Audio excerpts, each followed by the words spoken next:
Hey, what's up guys, I'm Nizio Cole, and now that it's almost September, I thought it would be the perfect time to talk about Watch Dogs 3, considering that about a year from now, it's rumored that Watch Dogs 3 is supposed to be released, and that is why in this video I'm going to be counting down the top 5 things that I want personally in Watch Dogs 3.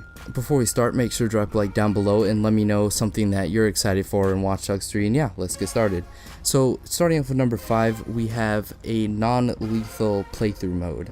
Now, Watch Dogs 2 was a phenomenal game. You'll hear me talk about it all day, all night, but something was off. You got the main protagonist, Marcus, and you got all the side characters, Satara, Josh, Horatio, Wrench, T-Bone. They kind of give off this kind of rebellious teen vibe, like you can do whatever you want, but they actually have the power to do it because, you know, they're hackers. I had no problem with Aiden Pierce using guns, but it just kind of bothers me a little bit. This group of teenage hacktivists 3D prints a whole entire arsenal to just gun through security guards like they're nothing. It fits more in terms of tone into the first game, then I wouldn't have a problem with this. I mean, Aiden Pierce, he's dark, his niece died, you know, he's got some problems, so it's understandable that he'd want to get revenge and he doesn't care who gets in his way. He's mowing over them. But when it comes to Marcus has this sort of free spirit. I mean, everything about the game, it's a happy, carefree game. So I mean, there's not really much reason for him to be using all these guns. So that's why I think a non-lethal switch, so like stun guns, and they can get creative with this. So stun guns and maybe like a melee attack that doesn't kill them, because the first time I tried to do a non-lethal playthrough, yeah, melee attacks, I don't know why that doesn't even look like it would hurt, but okay, alright. Moving on to number 4 is something that I think a lot of people want, and that is a wider range of vehicles. Now, don't get me wrong, the game already has a very strong set of vehicles, and I mean, after the first game, you might think that they'd add like a helicopter or a jet or something, but the world is kinda small. It's obviously bigger than the first game, but it's not like Just Cause 3 comparable or GTA 5, so you wouldn't be able to really, even if the game did have jets or helicopters, you wouldn't really be able to experience the world because you just, you know, fly for 2 seconds from the city and you're in Alcatraz. So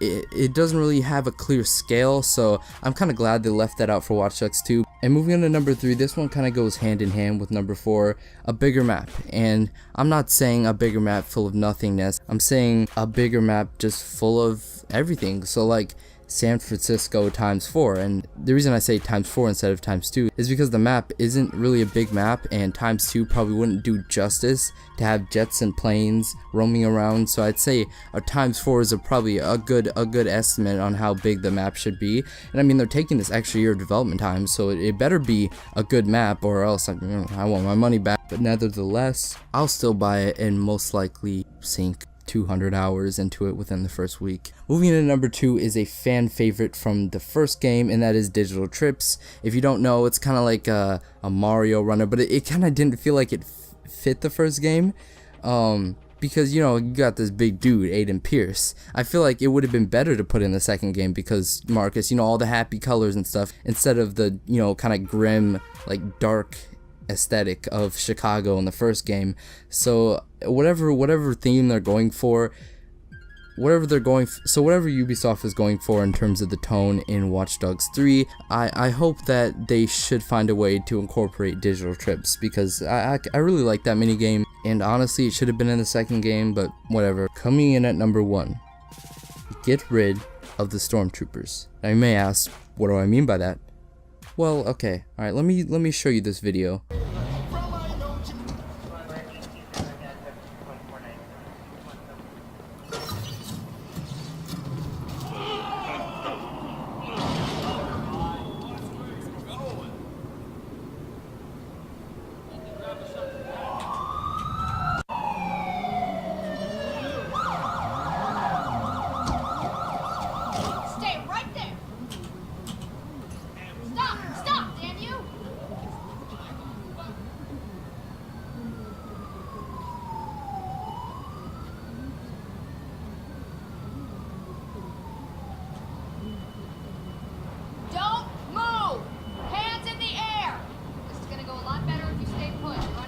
Nobody better be filming socks.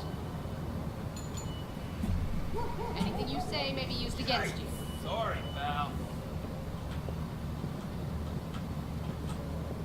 Why does this keep happening?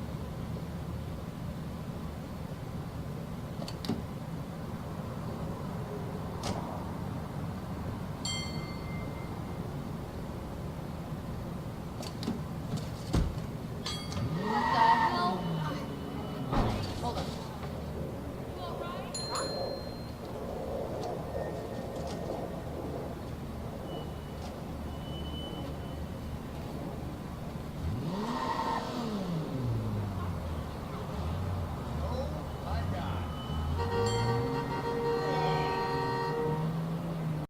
Now, as you could clearly see, the enemy AI in Watch Dogs in both games is broken. I mean, the second game, to be fair, improves upon it a little bit, but it's pretty much the same. It's garbage. I mean, something about it, they're just not challenging. I mean, you can crank up the difficulty, but that's just, you do less damage and they take less damage. I want actual strategy. And obviously, I'm not saying all shooters have to have strategy. You know, Call of Duty doesn't have to have a whole RPG mixed in with it. But what I am saying is I want to be able to use my brain when I'm trying to outsmart someone, especially because, you know, the second game, well, part of the Watch Dogs franchise is sneaking around, trying to hack into servers and whatnot. So I feel like even if I do get spotted while I'm trying to sneak into somewhere without getting noticed, and it turns into an all-out battle, then it won't just be mindless shooting and this and that and the other. I want to be able to use my brain, like I said before, and not just, you know, wait for them to come over to you, melee, rinse and repeat. I mean, that's just kind of, it gets stale after a while. So I'm sure Ubisoft's creative team is already working on a solution to this problem. I just don't want it to be, you know, oh, hey, I think I saw him over there. Anybody checking the tunnels even though we're in a boat chase? It literally doesn't make any sense. But I mean, just saying the AI in general, everything, the AI, not just for the enemies, for the NPCs too, kind of broke the immersion as to what was a perfect game. So I just hope that they find some way to pioneer past that so we can have a more realistic, more seamless experience in the third game.